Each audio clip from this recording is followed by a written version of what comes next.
Ace Podcast. Hi! Thank you so much for joining us for another episode of Irrational Fears. I'm your third parent, Tommy Taffy. And let's find out together what scares you. Heh, heh, heh, heh, heh.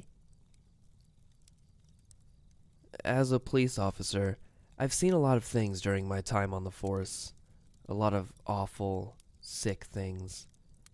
Things that'd make you wonder if there's any good left in mankind. Things that I've carried with me for years. Things I'll never forget. I've seen acts of human cruelty that exceed any horror you can conjure. But there's one incident that stands out above the rest. One that has haunted me for years and has been the cause of many restless nights. An incident that still causes my breath to hitch in my chest at the mere thought of it. Something that terrifies me to this day. The night I met Tommy Taffy. It was July 24th, 1987. Shit.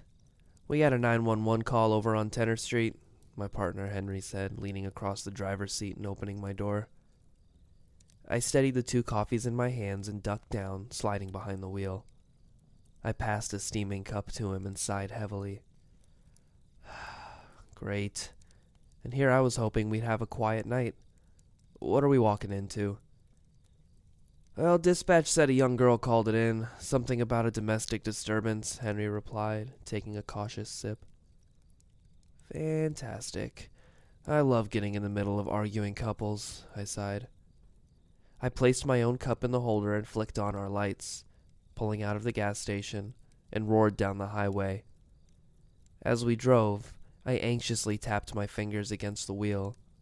We had been on dozens of calls like this, but each time I felt my pulse quicken. Domestic disputes meant that one of the parties was out of control.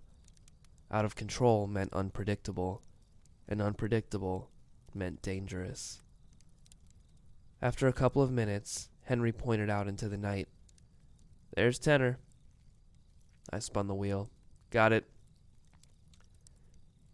The road was dark and quiet, a neat line of small houses set on quarter-acre plots. I checked the address and then pulled into the driveway of a small 2-story house at the end of a cul-de-sac. I scanned the surrounding houses, searching for curious neighbors. The street was still and empty.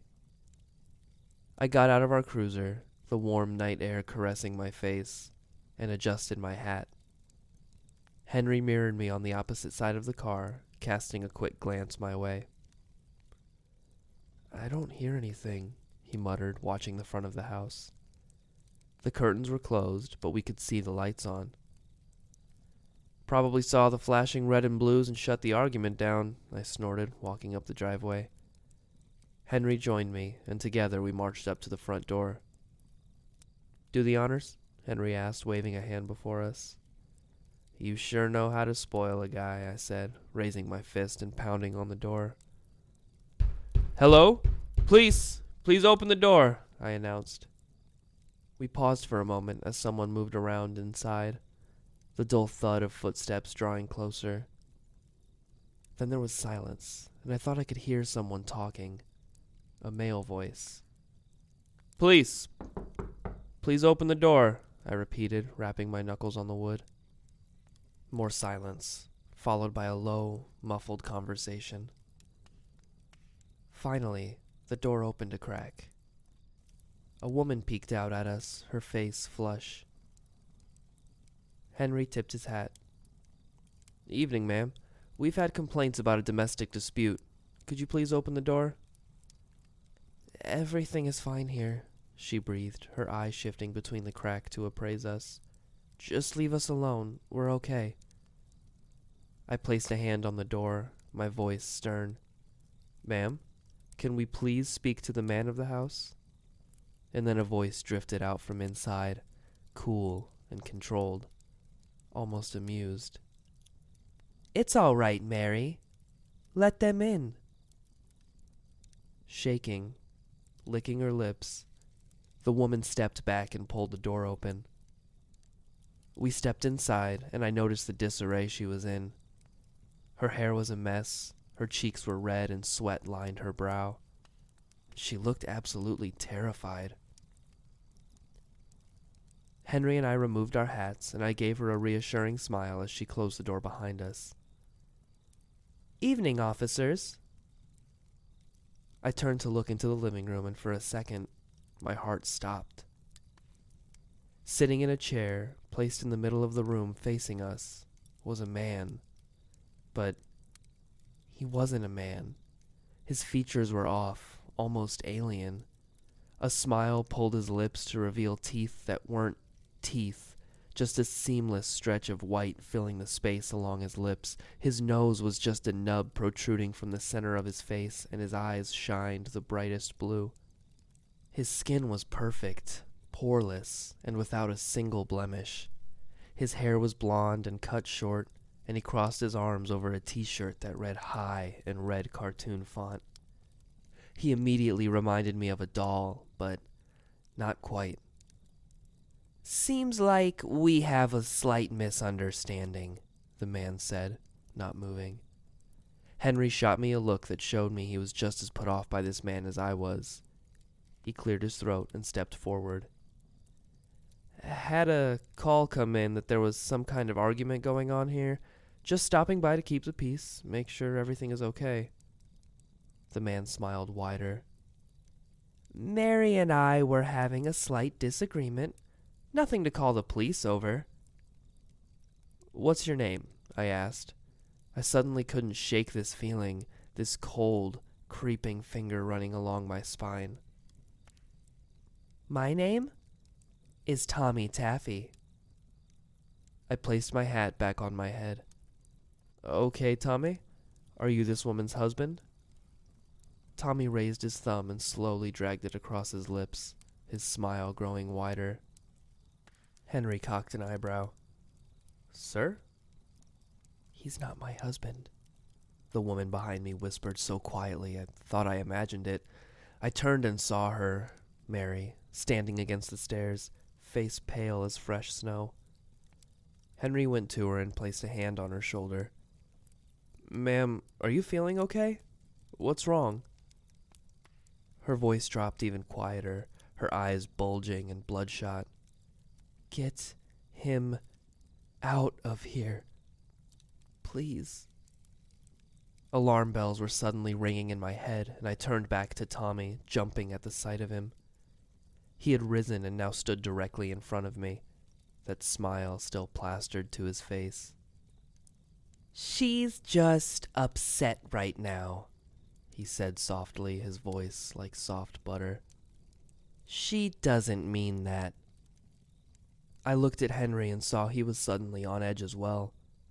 Something about this situation, this strange man, the terror in this woman's eyes, it was off, all off. That finger caressing my spine was turning into a claw. "What did you do with my daughter?" the woman hissed at Tommy. "Sir, please step back," I said, placing a hand on my holster. "Daughter? Was she the one who made the 911 call?" Tommy raised his eyebrows at my gesture. "Step back? Officer, I'm cooperating and trying to resolve the issue." He looked past me at the woman, Mary. "I just want to get back to life with my family." Henry put a hand on Tommy's chest and gently pushed him away from me. "Sir, I'm going to have to ask you to sit down until we sort this out." Tommy, still smiling, retreated a few paces but didn't return to the chair. His eyes bore into Mary, something burning between them. "Ma'am? It's Mary, correct? Is there a child in the house?" I asked softly, standing in front of her to block Tommy from view. She looked up at me, and I saw tears filling her eyes. "He took her upstairs." And then she covered her face and quietly sobbed. My heart began to beat faster as I looked at Henry. "I'll go," he said, pushing past me. As Henry went to the stairs, I turned back to Tommy. "Did something happen I should know about?" Tommy's eyes glowed. Heh, heh, heh, heh, heh. Sir, did you do something? I asked, taking a step forward. Tommy didn't move.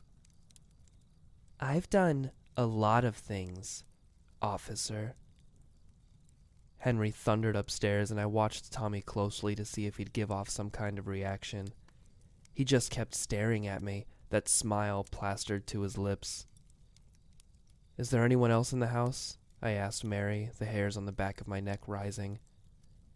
She continued to cry into her hands, clearly in distress, but managed to pull away long enough to mutter, My husband, my daughter. I'm your husband, Tommy said, shaking his head, grinning. He shrugged and tipped me a wink. She gets a little loopy when she's upset. You know how women are. Suddenly, Mary clenched her fists and began to scream right at Tommy. What did you do to Michael? Where's Lily? What did you do to them? I jumped at her sudden outburst, heart racing, trying to make the best to piece together just what exactly was going on here. Before I could say anything else, I heard Henry cry out from upstairs. Jesus fucking Christ! What the fuck? What the fuck? I released the strap on my holster, fingers sliding around the grip of my service pistol. Confusion and fear collided inside my mind and left my head spinning. I shot a look at Tommy, who just grinned, and then I slowly backed up to the foot of the stairs. Henry? Henry, what's going on? My partner came into view on the balcony above, eyes wide, face white. He leaned over the railing and covered his face with his hands, sucking in air. He was shaking uncontrollably, prayer spewing from his lips in frantic whisper. Henry! I yelled, keeping my eye on Tommy. Henry pulled his face from his hands, his eyes bloodshot, and pointed at Tommy. Cuff him right now. And then he was racing down the stairs, still pointing. You sick fuck! How could you do that? How could you do that to a child? Henry bolted past me, and before I could react, he was tackling Tommy to the ground, spittle flying from his lips. You murderous fuck! They rolled onto the floor, grunting, and Henry fought to stay on top. Tommy had stopped smiling, trying his best to resist the onslaught, his mouth a grim line along his smooth face. Mary slumped to the floor, weeping, huddling into herself. Panicking, not understanding what was happening, I pulled my gun from the holster and pointed it uselessly at my partner and Tommy. Henry had him flipped over on his stomach now, a knee planted in his back. He retrieved his cuffs and slapped them over Tommy's wrists. You evil bastard, you're gonna die in jail for this, Henry spat, clearly shaken to the core. I stepped forward and pulled him to his feet, trying my best to calm him down. Henry, talk to me. What happened? He grit his teeth, squeezing his eyes shut.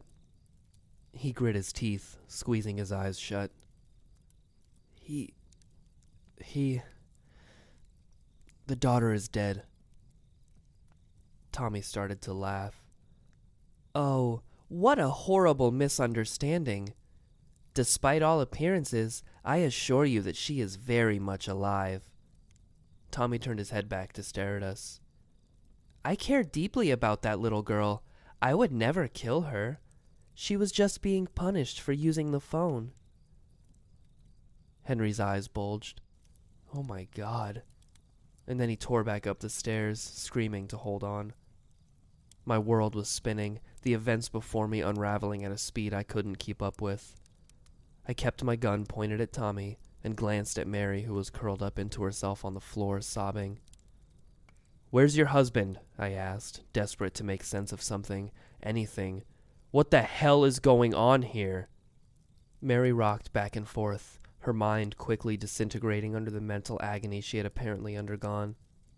She didn't answer, and so I got down on one knee and gripped her by the shoulder, spinning her to face me. Mary, where's your husband? Through her tear-streaked eyes, she pointed upstairs, her voice cracking and shaking under an avalanche of sorrow.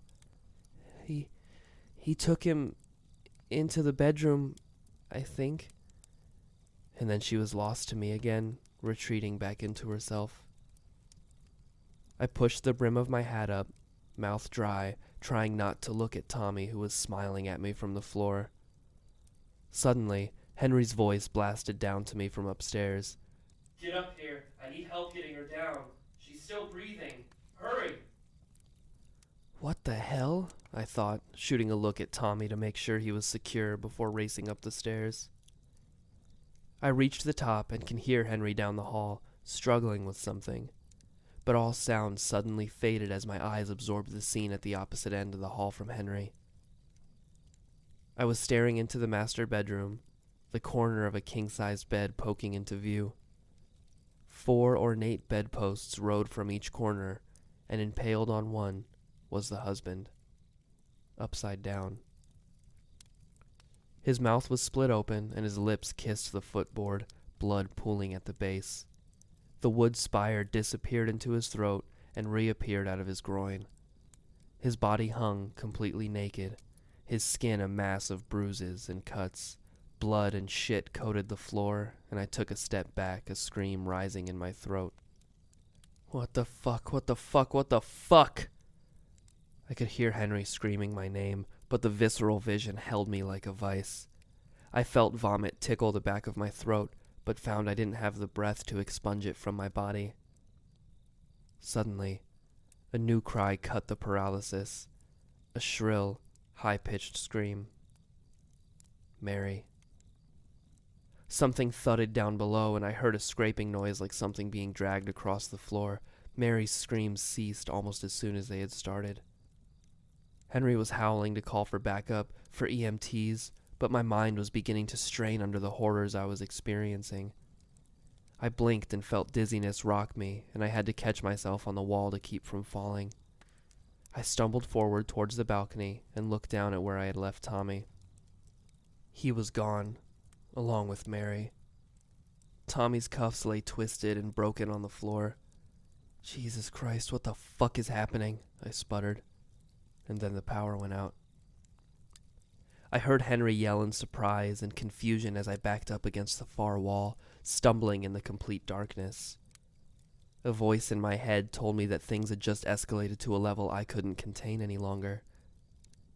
"Turn the lights back on," Henry called. Feeling like I was in a daze, I walked forward and found the railing again. I leaned down into the black, listening for some clue as to where Tommy had gone, my heart thumping in my ears. And then, from the abyss below,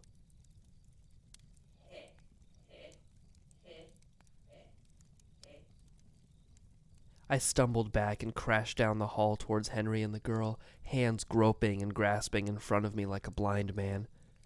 I found a door and can hear Henry breathing in front of me. I dropped to my knees and called out to him. Suddenly, light blinded me and I raised my hands to my eyes. Henry lowered his flashlight, his face pale and terrified. "What the hell is going on?" he hissed. I started to answer, but stopped when I saw the little girl he was holding in his arms. She couldn't be more than 5 years old, rope twisted and coiled around her body in knots and weaves that seemed endless. Her eyes were closed, and her mouth was sealed with duct tape. I noticed her tiny cheeks were bloated, like her mouth was filled with something. I reached out and ripped the tape off, my fingers coming away bloody. Slowly, something began to ooze out of her mouth in a mixture of blood and saliva. "Oh my God," Henry whispered, voice shaking. Dozens and dozens of sharp tacks poured from her lips and dripped onto the carpet. My eyes met Henry's, and we shared a look of absolute horror. Gently, Henry reached into her mouth and pulled the remaining ones away, tossing them aside with a disgusted grimace. "What kind of monster does this?" I whispered. "That's not the worst of it," Henry said, shaking his head. "Look." He lifted her tiny yellow skirt up, and I felt all life drain from my body in a rush of cold, mental agony. What did he... How? I mumbled, feeling a lump of fury and sorrow rise in my chest. Henry lowered her skirt. It's gonna take a lot to get her right again. Suddenly, from the black beyond the door, we heard the creak of wood as someone ascended the stairs to the second floor.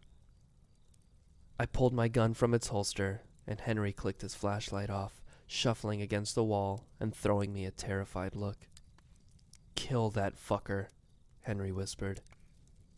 I stood, the pistol grip growing sweaty in my hands, with my back flush against the wall. I peeked out into the dark hallway. I heard something whisper from the shadows by the top of the stairs. "Officer down. Officer down. Hit, hit, hit, hit, hit." I pulled my flashlight from my belt and readied it in my hands, bringing it under the pistol and pointing towards the voice. "Do it," Henry growled. I clicked the light on, heart sputtering, and prepared to shoot. But there was no one there. I swung the beam of light around, jumping at every shadow, but the hall remained empty. I licked my lips and stepped out towards the balcony, finger tight against the trigger. "Where are you?" I whispered to myself, a bead of sweat rolling down my spine. I continued down the hall and stared over the railing at the foyer below. Everything remained silent and still, not a whisper or sound. "Backup is on its way," Henry called softly from behind me. I turned and retreated back to the bedroom. We needed to get the hell out of this house. I clicked my light off and knelt down beside Henry and the little girl. He shifted her in his arms and passed her to me. I gently accepted the girl, staring down at her bloody, pale face. She looked like she was dead. Tears suddenly budded in my eyes, and I squeezed them shut, shaking my head. "I know," Henry whispered, his voice cracking. "Did you see him out there? Did you see Mary? Where did they go?" A voice answered from the end of the hall, from the bedroom where the husband was impaled. "I'm afraid she had an accident." Henry and I jumped at the sudden noise and turned our heads to stare out into the dark. Two blue eyes glowed at us from the end of the hall, shining like cobalt diamonds. "Mary tumbled down the basement stairs and broke her neck. This whole night is turning into a disaster, I'm afraid," Tommy cooed, chuckling. Before I could say anything, Henry was on his feet, snarling and pulling his pistol free. He lunged forward and pulled out 3 shots towards where the eyes were. Darkness swallowed up the blue, and we heard the bastard still chuckling from the other room. "Stay here," Henry growled.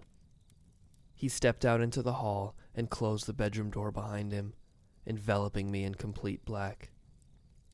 Before the door swung shut, I saw the red and blue light of our backup arrive and spill into the house from downstairs.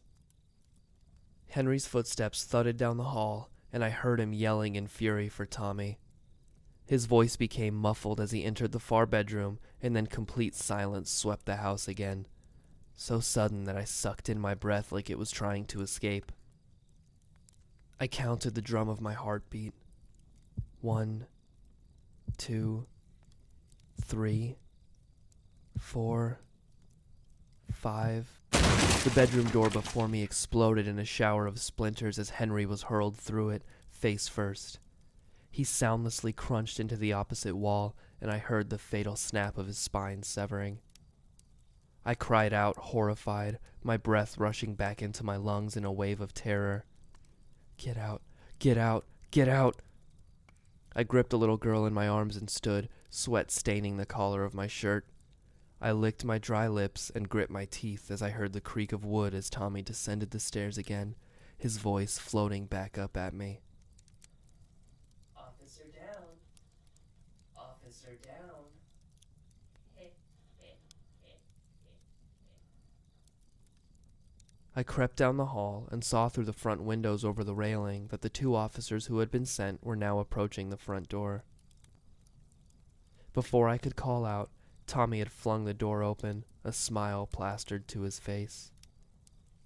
"What seems to be the trouble?" he asked casually, swinging the door closed behind him, obscuring my view. Knowing I had precious seconds, I hoisted the unconscious girl over my shoulder and flew down the stairs. From outside, I could already hear someone screaming. I turned in the darkness and fled to the kitchen, blinking back sweat as panic grasped my throat with an iron grip. I bumped into a wall and felt my shoulder wince in pain, but I ignored it, desperately searching for a back exit. There! A sliding glass door.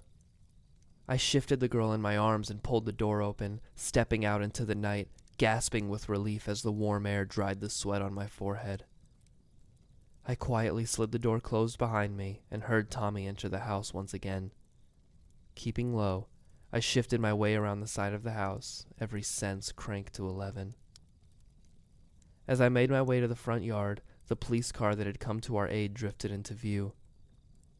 The 2 officers lay dead across its hood, their throats ripped out.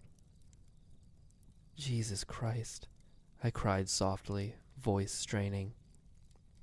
My mind was an exhausted mess of heightened fear and crushing trauma, every ounce screaming for release. "Run," I said to myself. "Run, go now before he finds you." Taking a deep breath, I bolted from the corner of the house down the driveway towards my patrol car. My feet patted over the grass and then clacked against the asphalt as I fled, reaching the car in seconds.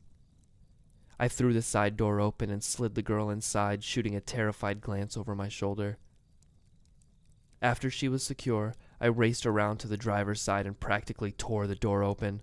I collapsed into my seat and brought the car roaring to life. As I slammed the gears into reverse and hit the gas, I saw the front door open. I saw all the front doors open, every single house lining Tenor Street. I shifted into drive and floored it, the tires squealing. As we accelerated down the road, I watched in absolute horror as Tommy Taffy stepped out of every single house, a twisted smile lining his lips. "My God," I whispered, "he's infected the entire neighborhood." I hit the corner and the rubber screamed beneath me as I gunned us away from the nightmare, away from the carnage, away from Tommy Taffy. It's been 30 years since that awful night. Not a day goes by where I don't think about the depravity and horror I witnessed. How do you explain such bizarre violence and terror to someone who hasn't been exposed to such things? You can't really, and so I've suffered the memories in silence. No trace of Tommy was found after the incident. By the time I got the little girl to the hospital, screaming into my radio the entire time, the neighborhood was gone. Yes, gone. That monster burned it all to the fucking ground. Every home, every house, every person, the entire street. I heard the report a couple hours after I rushed the girl into the ER, and I remember standing outside of the hospital, blood still staining my hands, and seeing the horizon glow from the blaze. What hell I've carried with me. But at least it doesn't all end in misery. I've stayed in touch with the little girl I saved that night. Blessedly, she survived and has found joy in her life. I don't know how she recovered mentally from that nightmare, but she has. I visit her and her husband every now and again. She really is amazing. I was over at their house a couple of days ago and they told me the most wonderful news. They told me that they're going to be parents soon.